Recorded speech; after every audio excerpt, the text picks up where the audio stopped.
Welcome, people coming in. We're just getting started. It's just past 2 o'clock in the UK.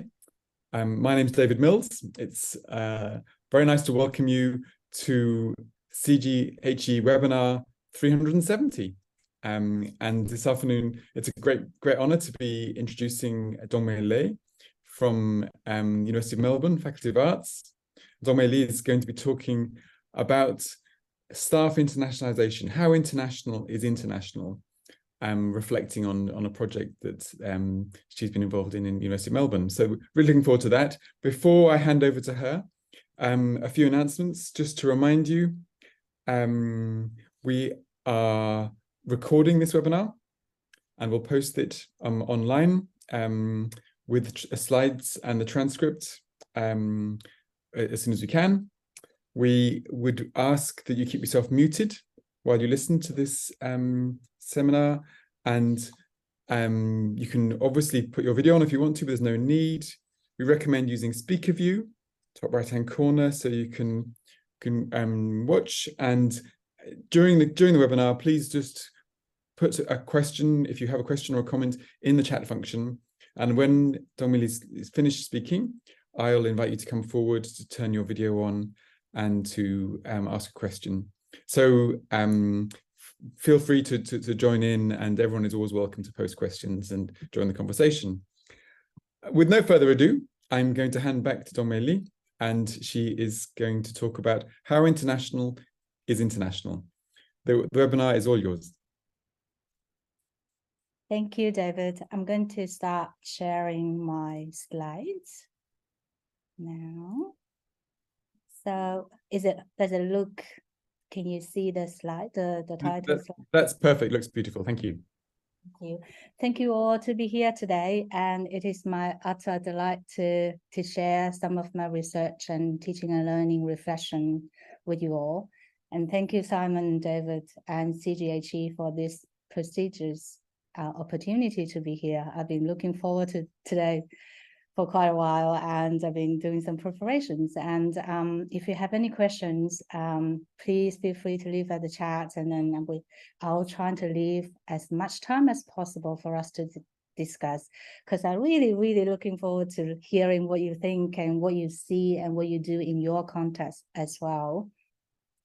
So before I start, I'm going to talk a little bit about where I'm from, and then the two studies that I have been doing over the last 3 years that sent me here today, and then we will just open up the discussion. That would be great. So back to the question, how international is international? I would like to start with my context. I'm from the Faculty of Arts at the University of Melbourne in Australia. And the Faculty of Arts is a very large faculty. I think we have over 13,000 students. And that includes over 500 graduate research students and over 600 academic staff. And that's the newest number of the three categories. But when the studies were conducted, the numbers will be smaller, and I'll explain a little bit. And I am based at an academic team called Arts Teaching Innovation. At this team, we look after teaching and learning matters across the whole faculty. So that may include curriculum design and classroom management. So my job as lecturer or teaching specialist, internationalization and diversity, I look after the internationalization of the curriculum.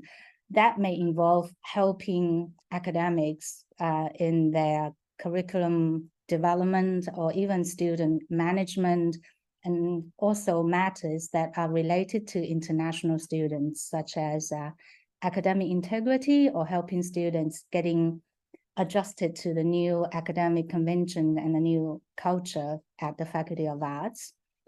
So that's the background. And what brought me here were actually two studies that I've done over the last 3 years. That was not long after I joined the faculty. And the first study was done in 2020 through to 2021. So when we first started our roles, there were 4 of us who worked in internationalization in ATI. We wanted to establish the staff internationalization profile at the faculties.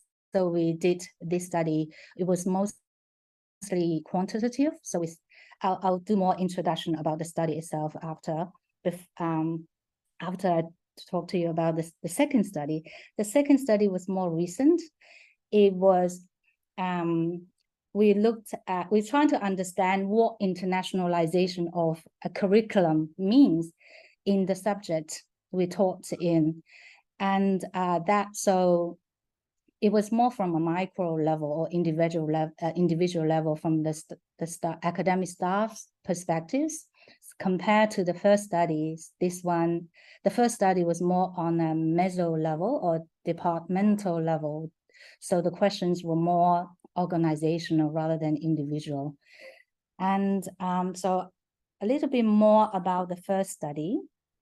And as I said, it just started when the pandemic shutdown started. As some of you might know, Melbourne went through the longest shutdowns in the world. And so a lot of things we have to do while the survey started, and the survey was disrupted a little because we were all busy moving online and adjusting to all this change.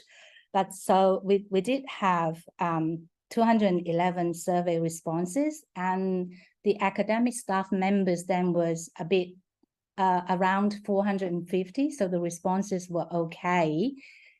I think the main reason was the survey was facilitated and endorsed by 2 associate deans, the Associate Dean Research and Associate Dean International. And so the design of the survey was based on 2 levels of framework in higher education internationalization. One was a university internationalization measuring framework by a researcher who were based at Melbourne then, Gao Yuan. And then the other one was on the internationalization of the curriculum framework that probably many of you are familiar with today. So I will do a little bit more introduction of that framework later when I talk about the second study. And in the survey, we looked at 3 dimensions of the staff profile, teaching and learning, which was what our role was engaged in, and then research. So that was on request from the Associate Dean Research, and then international engagement, and that was the request from the Associate Dean International. And so this is the distribution of academics who responded to the survey. So these were the 200, actually of the 211 surveys that were returned, 176 indicated their level, the academic levels. For those audience who are not familiar with this A, B, C, D, E, level E is equivalent to professor, and D is associate professor, C, senior lecturer, B would be lecturer, and some researchers. Level A would be tutors, associate lecturers, and most postdoctoral researchers. And as you can see, there's a trend here. We receive most responses from level E academics, which is quite the opposite of the ratios at the faculty. I cannot go into too much details of the ranking distributions, but I can tell you level A, we do have the largest group of academics at the level A level. And then at the level E level, we have the smallest population. So I wonder, maybe because of the way of distributing the data may have an impact on these ratios. Okay, so this question, we asked the languages that the academics were proficient in other than English. And then the next 2 questions were also asked their experience. The purpose of these 3 questions, we wanted to see where these people were from the languages and the degrees, the education, and their positions. And I put together this all these languages together. So about a quarter of the respondents reported they're only proficient in English. And about 3/4 of respondents reported they were at least proficient in one language other than English. And the most extreme case would be proficient in 8 languages. We didn't go and find this person what the languages were, but it was quite extraordinary. And however, some researchers clarified some of the languages they were proficient in was research proficiency. That means they were very good at that language for research purposes or within the research scope. So that's something that's interesting to know. This question was about academics education, previous education. So we asked which of the degrees were attained overseas, and 36.9% of the academics who reported they have not been educated overseas, so they're being educated only in Australia. And the rest of the academics would say they would respond either they've done the PhDs overseas or undergraduate or masters, or all of them, or any 2 of them. So these colors were the different combinations of the degrees. And then we looked at the countries where they did those degrees, and these are the top the top 15 countries, because the last 5 was there only one count there. So if we look at the top 5, we have the UK and the US on the top, and then Canada, and then China and New Zealand. Just these are the top 5, except for China. 4 countries were English-speaking countries. So that's what I would like to point out to you all. And this question we asked if they had held any teaching or research positions overseas before they joined the Faculty of Arts. Of the 170 responses, we had nearly 60% yes, and 42.6% of the respondents said no. That means they have only worked in Australia. And again, if we looked at the source countries where these positions were held, and we have the UK and the US, and just my Zoom bar just blocked some of the countries. Let me move that. So we have Germany and China and Canada. And so again, as you see, the UK and the US are topping the list, like way leading the rest and leading the whole list. But another thing is, and China is still on top, so that's something interesting to note as well. Okay, this question is about research. I think the next 3 questions are about research, current research at the time of the study, so 2020, 2021. So 63% of the respondents reported they have applied for, so this is grant application. They have applied for grants overseas. And then, as you can see, the UK and the US are on top of the list. And then China, and then Canada and Indonesia is emerging. Indonesia and Germany and some other European countries are also on top of the list here. And this is about current projects that focus on an overseas location. So we do have a high percentage. 80% of the respondents, they say they had current projects. So in 2020, 2021, they were still having projects going on that focus on an overseas location. It could be field work. It could be a topic for overseas. For example, for a linguistics, they could be studying a Oceanian Islander language. So that could be an example of such studies. This question is about international collaborators. So this is the highest percentage we see. So almost 85% of the respondents reported they were having collaborative research projects with colleagues overseas. And then we have the US and the USA, and then Germany and China and Canada, those familiar countries that are repeating in every graph. Okay, this one, so from this one, it's teaching and learning. I only picked this one. We also had other categories under teaching and learning. This one is about guest speakers and invited address for overseas institutions. So the percentage is quite high as well compared to the rest. 70 to almost 73% of the respondents said they, so it shouldn't be collaborative research projects. It should be invited address and guest lectures here. I'll fix that and send it back to you, David. Sorry about that. So again, the graph is correct. So we have US and the UK, and then China and Germany.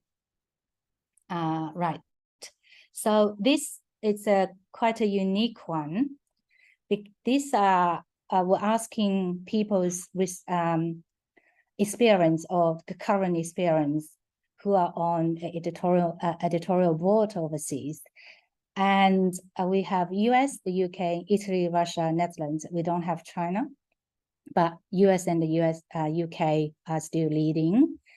I think that's pretty much. So this isn't an exhaustive list of the questions we asked in the three categories: teaching, learning, research, and engagement. So we also asked about graduate supervising and joint teaching or real work integrated learning programs like that. Just a selection of the questions we asked. What I wanted to ask now is, so we can see the UK and the US and a couple of other English-speaking countries are leading the list, and also the other non-English speaking connections are in Asia and Europe. So we have China, Indonesia, Japan, Germany, Italy, and the Netherlands. So my question for everybody is, what do you think of this kind of internationalization? How international are we? What are the important indicators of criteria, in your opinion, is considered truly international? So this is my question for you from the first study. Well, and I'll keep going to the second study. So the second study, we did it last year, and it was a collaborative autoethnography. There were 8 academics, me included. We all taught in the arts discovery subject. Arts discovery subject is a compulsory flagship subject for the faculty. So that means every Bachelor of Arts student has to take this subject. The subject was first launched last year, first semester last year. And in that semester, we had 1,500 enrollments. So we had 1,500 students. In the second semester, the cohort was smaller. We had about 500 students. So every year we have 2,000 students who were enrolled in this subject. And it was a new subject. We designed the subject to replace the original 6 foundation subjects in all the humanities and social sciences disciplines. So for that reason, the subject is very interdisciplinary. So we use new features as the theme of the subject that can overarch topics like sustainability, indigeneity. Some of you may be very familiar. Indigenous studies and Indigenous awareness is very important in Australia, and we have the referendum happening this Sunday. And then we have technology and diversity and inclusivity. So these are the key themes under this new futures topic. And also we have a large teaching team coming from all these HAS disciplines, the languages, humanities and social sciences, politics, history, etc., etc. So what we did that was unique, we're still doing it, was we don't run lectures or tutorials, we only have seminars. Every seminar is capped at 60 students, and it's delivered by 3 academics in the room. So it's almost like a panel. So the 3 academics are composed of 1 academic lead, who's usually a level B, a lecturer, and 2 teaching associates who are usually level A. So they will be a new PhD graduate or PhD students or sessional academics. So the theoretical framework of this study was because we wanted to understand the internationalization of this subject. That was also part of my role as well. So we started with the definitions and typologies of internationalization of the curriculum. I won't go into too much detail explaining this to you. I believe for people who are interested in this seminar, would have different levels of knowledge of this framework as well. But if you do have a question, just put in the chat, I'll come back to it.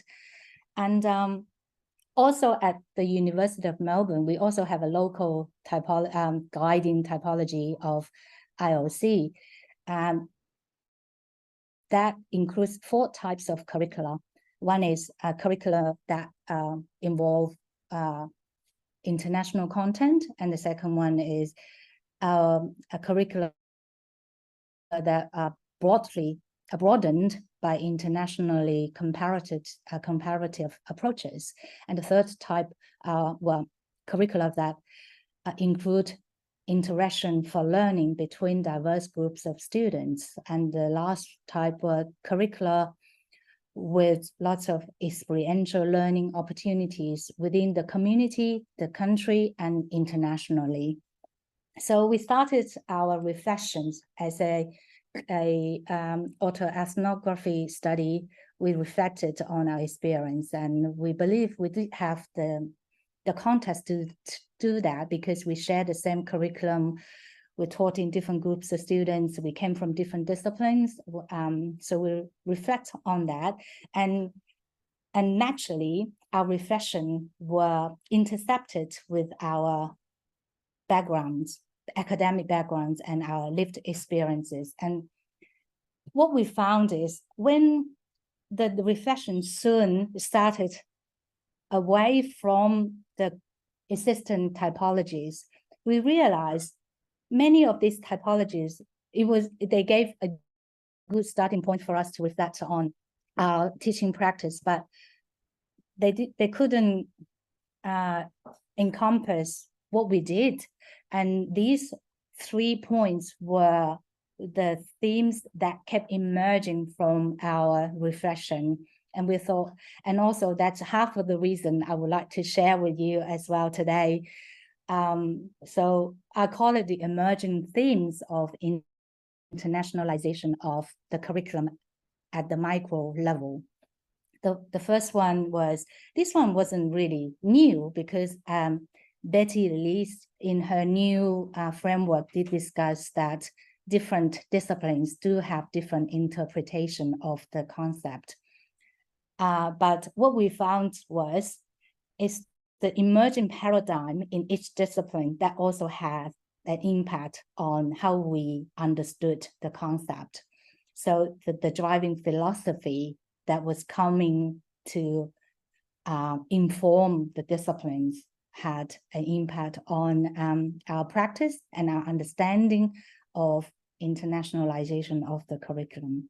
And secondly, we all reflected, we need to work with students with a culture of humility. That could be also a reflection from everybody coming out of the pandemic. we all kind of moving towards a culture of humility in many aspects, but especially when we looked at the classroom teaching and learning with a diversity cohort of students, we found that was extremely important. And the last one that I highlighted, because we all found that the individual academics, culturally and linguistic diverse lived experience and our backgrounds had an important role throughout all aspects of the curriculum. I'm going to only share 3 quotes from the academics to you today. If you like more information, happy to share more. So in this academic, she considered herself a part of the curriculum. Her upbringing, her life experience, her education, and her, of course, her work experience as well, as a researcher and a teacher. And that she believed in equity as a result of her experience. So she trying to inject this belief of equity into her teaching. She's trying to make sure all students, regardless of their background, would have the equal access to resources and the equal opportunity to contribute and learn in the knowledge community. So what we found was, for some academics, the experience and the background could have an important impact in the person's teaching the pedagogical philosophy and the teaching practice. The second quote I would like to share is from a different point. Instead of the teaching philosophy, it was the interaction with the students that was informed by an academic's experience and background. And this academic was born in Pakistan, but she studied in New Zealand and the US and Australia. And she communicates and works with people from all over the world. And she uses this, so the culture of humility is reflected here. And she uses that with her students as if she does that with her colleagues and family. So that is in the interaction with students. And the third quote I would like to share is more in the experience or background that could shape the thinking and the research approaches for students. So this academic, he identifies himself as a migrant and a researcher in migration. And he uses that in his teaching and so for him, his experience and the background is not just as the content to share with the students, but also how he incorporates into internationalization as a lens or an approach for students to learn about critical research. So that's from another dimension to look at the influence or the impact of personal lived experience and background. So that brought us to my question, and it's how will, so that's this acronym, that's what we use in Australia. I don't know if it's used as widely in the UK or elsewhere in the world. CALD experience, culturally and linguistic diverse experience. How will these experiences and backgrounds bring balance into the well-established and taken for granted westernized pedagogy? So that's my second question for everybody. I think I should stop here, David. Yeah, so that's me. Feel free to get in touch, and these are my links. Yeah, what question? Great, thank you. Thank you very much, Dongmei. Two really interesting studies that pose interesting questions. And whilst I'm waiting for other people to sort of put some thoughts down, you're most welcome to add to the chat. I'm going to start by asking you a bit about the first study, actually, because I was quite surprised at the data, and I wondered whether you were, about the level of connection, particularly to the UK. It's a long time since Australia became independent, and yet those sort of post-imperial connections seem to carry on. And I wondered whether that was a surprise for you, and what people thought about that data. Have you presented the data to staff? We did. Yes, I was actually, let's say, surprised and not surprised. I was surprised because my observation is not quite that the case. It looked more diverse than the data shows. And I was surprised because I wasn't surprised because yeah, of course, it's convenient, you know. It's, if I were a recruiter, I will recruit someone who's you know, linguistically and culturally familiar with the context. However, I have a question about the respondents, because as you see, we do have more respondents from the higher level and fewer respondents from the lower level. I wonder if we surveyed everybody, or a more representative ratio, if it's still the case. It may be more diverse than that. Yeah. That's very interesting. So you're wondering whether, because the deans endorsed the study, then perhaps the more senior staff are less diverse and therefore more likely to have connections either with US or UK. Okay, That was that's really interesting. Yeah. Yeah. So I have got more questions, but I'm going to hold them now for a second because we have got some questions in the chat. And I'm going to start with Altaf Kaida. Would you like to come forward and ask your question, please?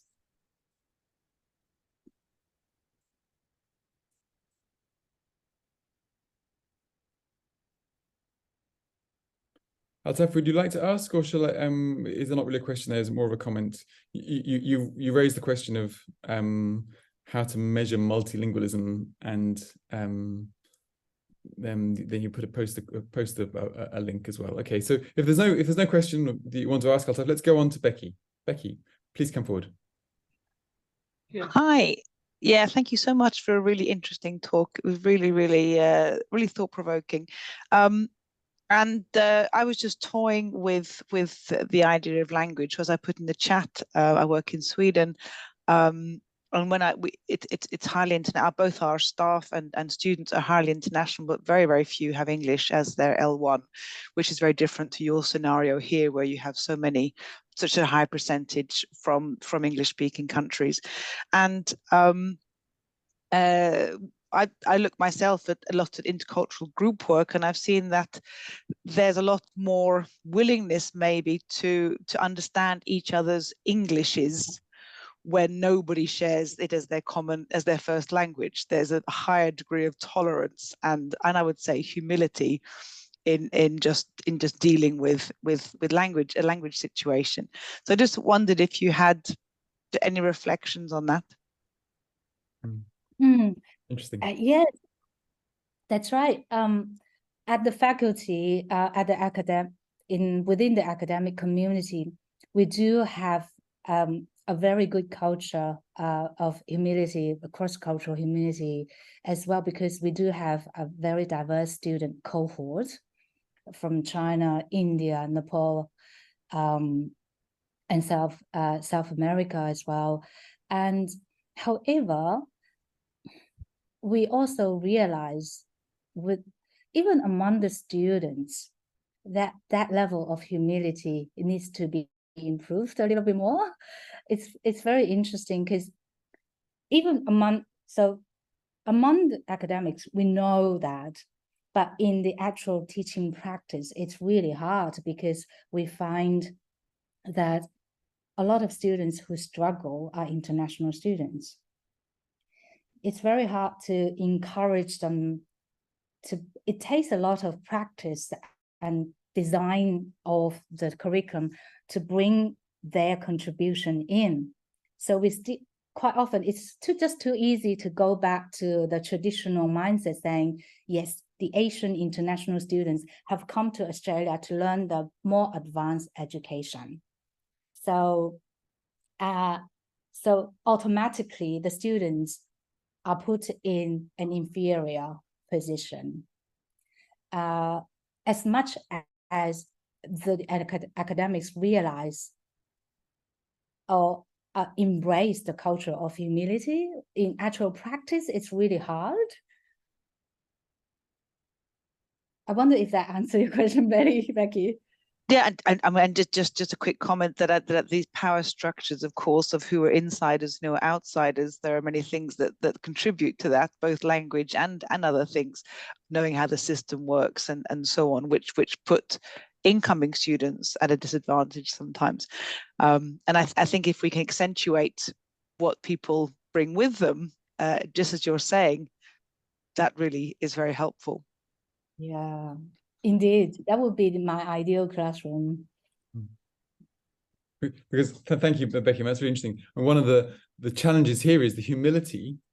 Is a lovely word, but it might mean people aren't confident enough about changing the reading lists or pushing their colleagues to recognize the limitations of a certain theoretical perspective.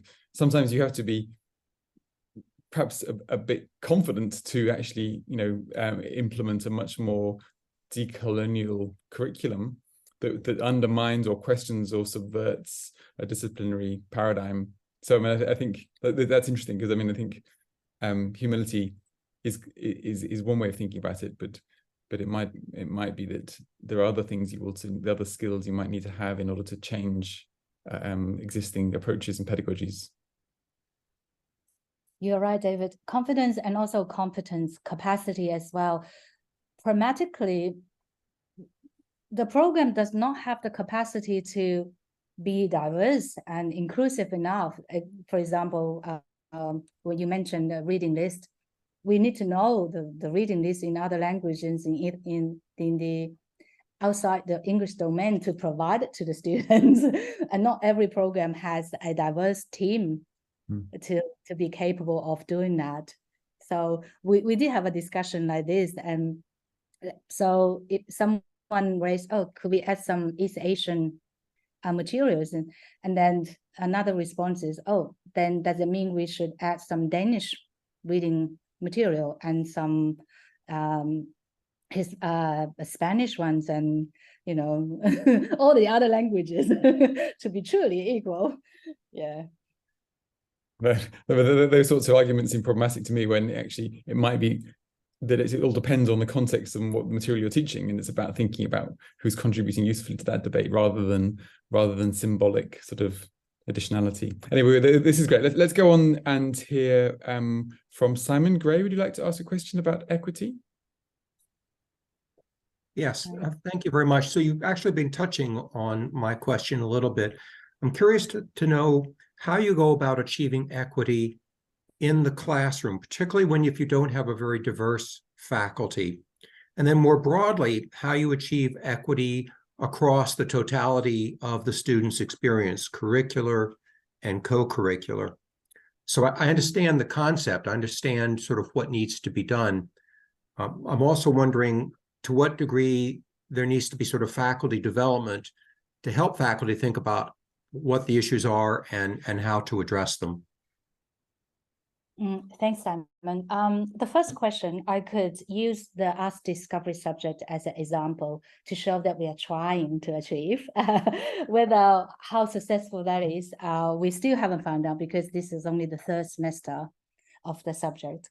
What we did was, so the subject was inquiry-based learning and object-based learning. We selected a few objects that we try to represent, have a large coverage of global issues and matters as possible.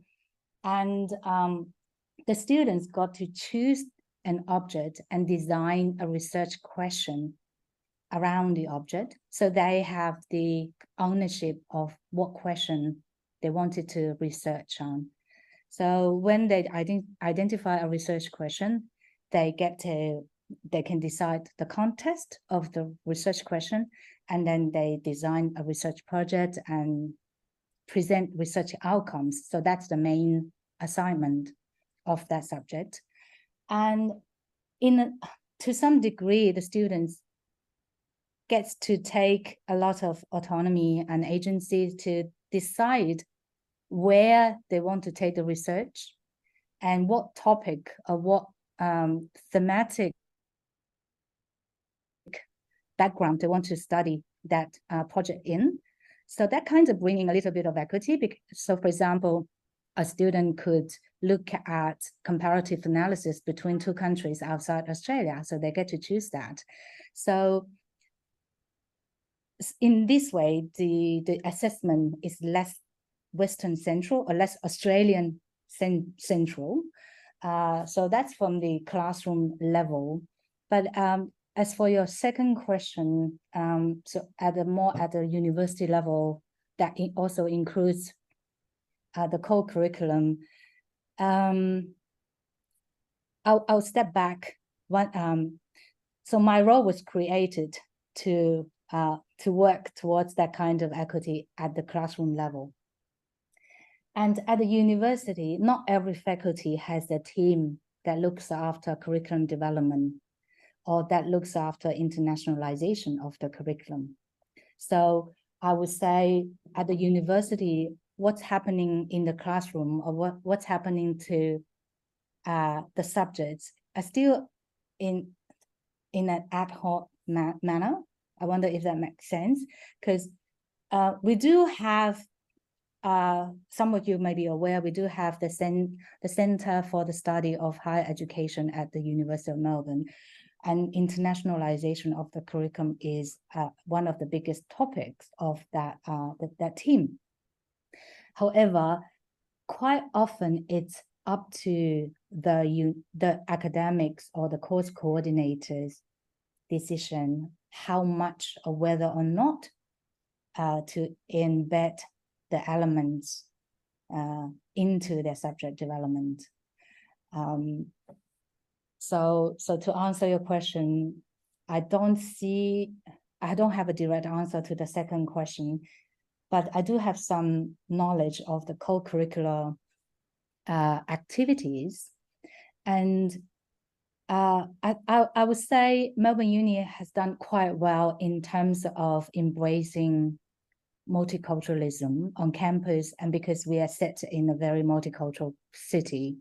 So we do have a lot of support from the government to run a lot of multicultural activities or co-curricular activities that look after pretty much all groups of students all year round to a certain level.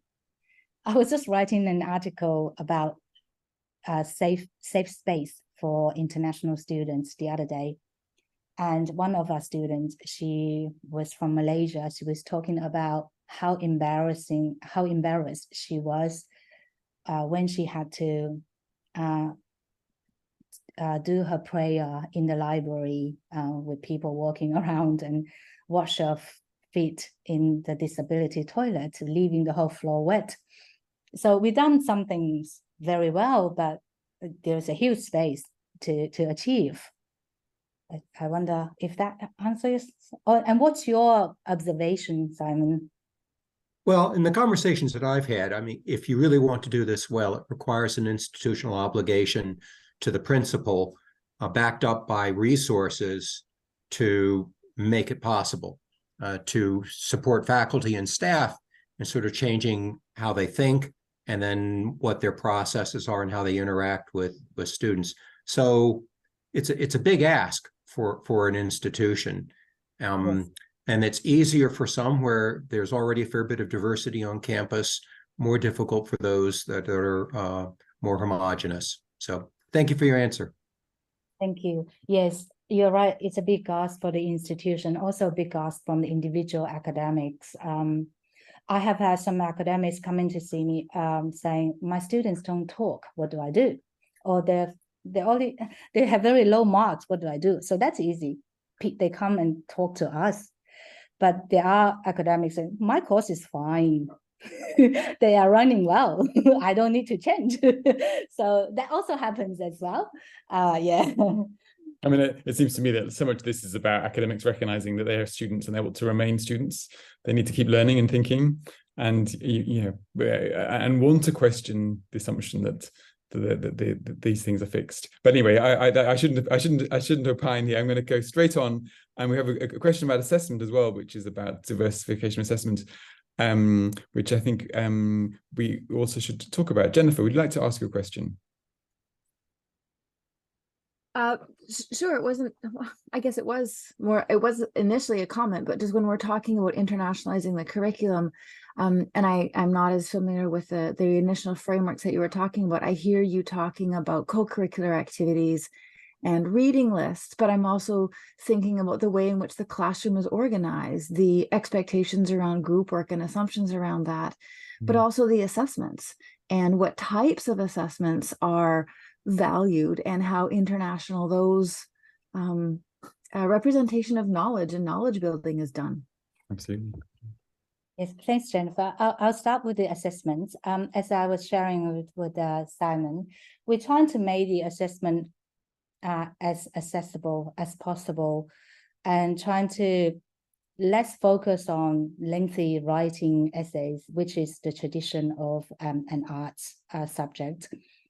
So with the arts discovery subject, we do have this research project I was sharing with Simon, that the students get to choose one of the objects. So they don't get to choose any object, so they get to choose from a list of objects that has been carefully chosen by one of our object-based learning experts. And they get to decide, design a research question. So by designing a research question they are comfortable with working on, that gives them some freedom so to decentralize the Western pedagogy. So they don't have to study something in Australia. They can study something in their home country, or they can study with peers who are interested in similar topics, or they can study more global topics like technology or green technology, things like that. So that is one example. And another thing in our assessment is we try not to focus too much on the accuracy of those works, the submitted work. So like grammar and language structures, of course, it's part of it, but the rubrics, we have the rubrics on this 20% of the overall score. So that kind of set the benchmark of how much the language accuracy takes weight in the overall assessment. And your other part of the question, Jennifer, I kind of forgot the third part. I think you do have a third part of the question. I think I appreciate that you're taking it on. I think I'm actually looking to interrogate the underlying values of what the assessments are after, and what values are the Western values that we might be flexible in terms of the form, but they're still representative of what we hold near and dear in the Western Academy. Where the other part of the question was in terms of the classroom setup and the interactions between students. But I think I actually just want to zoom out even further, or I guess I'm zooming in and out, because also really looking at the underlying values and assumptions that are there, not just what things look like, but where they come from. Yeah, you're right. And actually, because I have two hats when I teaching this subject. I'm an academic lead. I'm also from ATI as a teaching and learning specialist. So I'm an advisor of the subject as well. From time to time, I had a similar question than you, because the values, the underlying values, I would say the underlying pedagogy is kind of still very mainstream Australian Western, because we were looking at critical thinking, collaborative teamwork, and negotiation, and all these skills. And critical thinking is defined very differently across different cultures, in my opinion. When I did my PhD, I studied Chinese learners, and the conception then was Chinese learners were passive and quiet learners with a lack of critical thinking skills. And I was sad that the whole nation, the whole population was denied of critical thinking skills.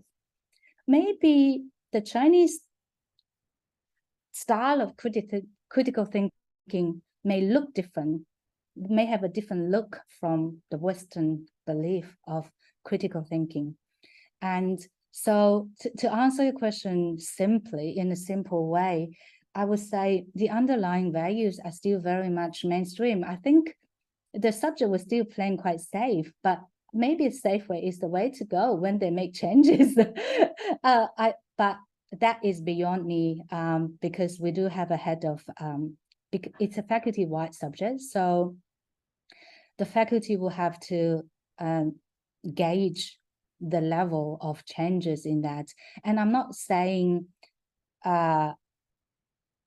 what I was hoping from my point of view as a teaching specialist, internationalization, is to be more open-minded with different ways of thinking and ways of learning, and not centralizing any, and not to call out the subject, say, hey, move to the other learning or knowledge system, because we're also looking at the indigenous ways of learning as well. So what I'm hoping that the faculty and the university is moving towards is to allow more ways of learning, more knowledge systems to exist, to be accepted on campus. Yeah. Good. Okay. We mustn't let the time run past this, Dongmei. So we've got a couple more questions that I think would be helpful to explore. We haven't really talked that much about students' perspectives and/or experiences. Penny, do you want to ask that question that you posed about what students expect?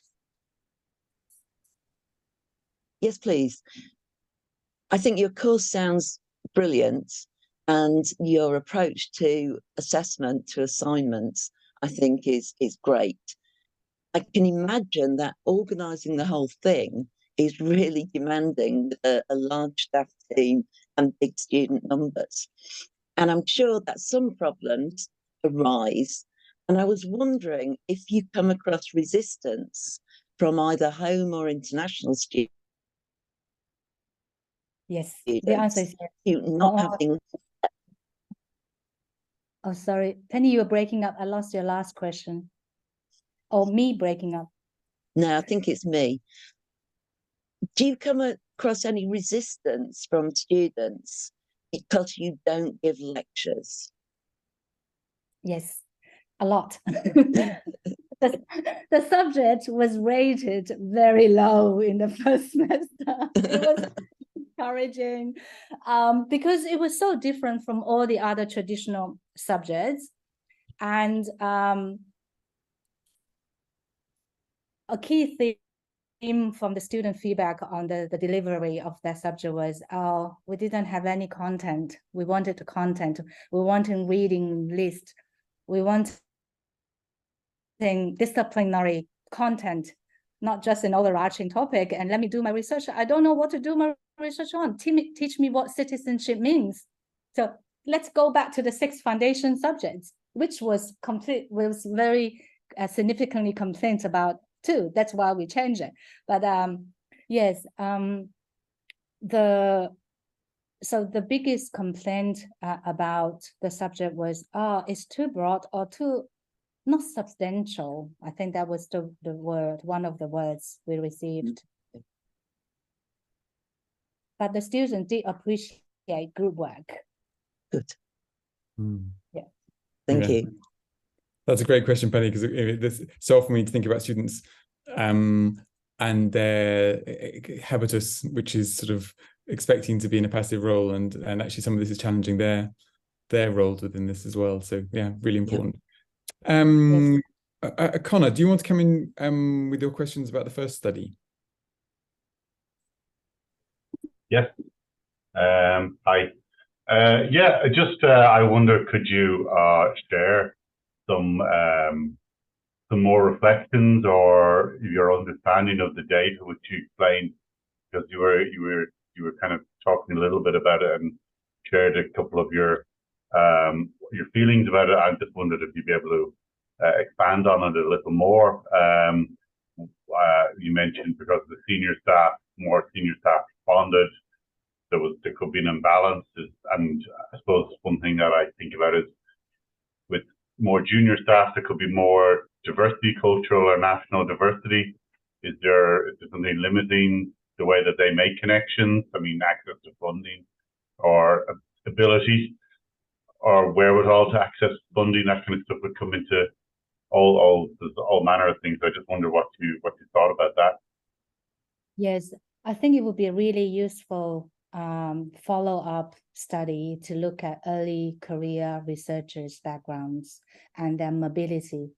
And I have my other projects, I have studied their job security, which is the biggest concern on the side. I think today and tomorrow, some academics are on strike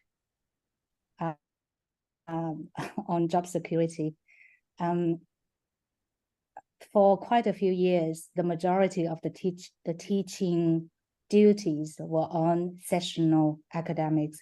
Sessional, for those who are not familiar, they are employed based on semesters. So they only get a job when there is teaching happening. So some people can be doing that for years without a permanent employment contract. So job security is a big concern, and mobility as well. Yeah, you're right. That would be a really good follow-up study. Back to David's last comment about student perspectives. Actually, in the first study, we did both staff and students. I didn't mention because we were talking about staff internationalization. Yeah, yeah. That would be another day's seminar. Well, I think where you were finally ending about, and in relation to Connor's thoughtful question, was about the sort of the conditions in which teaching staff work and the precarity and what that might mean for their commitment to reform and to taking up some of these ideas. I think there's some really interesting things to come back to there in terms of who was replying to the questionnaires and what that might say about their commitment to the institution. So yeah, I think precarity is perhaps an under-examined question within this. I think probably we should begin to wrap up, unless there's anything else, Dongmei, you'd like to add before we finish? Oh, thank you so much for the questions and for being here today. Thanks, David, for chairing the session, and Simon helping out in the background, even acting as a tech person. Thank you, Simon. Yes, it's such a great opportunity to share and hear your thoughts and your experience. Please keep in touch if you have any questions or any further comments, and please let's talk. And I'm also looking for collaborating opportunities outside Australia as well. If you find some of my studies interesting, please get in touch. Good. Well, and I hope you find collaborators beyond Britain and the US as well. So we're going to finish. Thank you very much, everyone, for joining us for another CGH webinar. On Thursday, we have our next webinar in our series, 2 days' time. Sinta Se is going to be talking about the differential peer effects of international roommates on college outcomes, evidence from students with disadvantaged backgrounds. That will be a really interesting, rich study, I think, to please join us again and keep in touch with CG for all our forthcoming webinars. Thank you all for coming again today. And thank you again, Dongmei, for some really interesting reflections on your work in University of Melbourne, and see you all again soon. Bye-bye.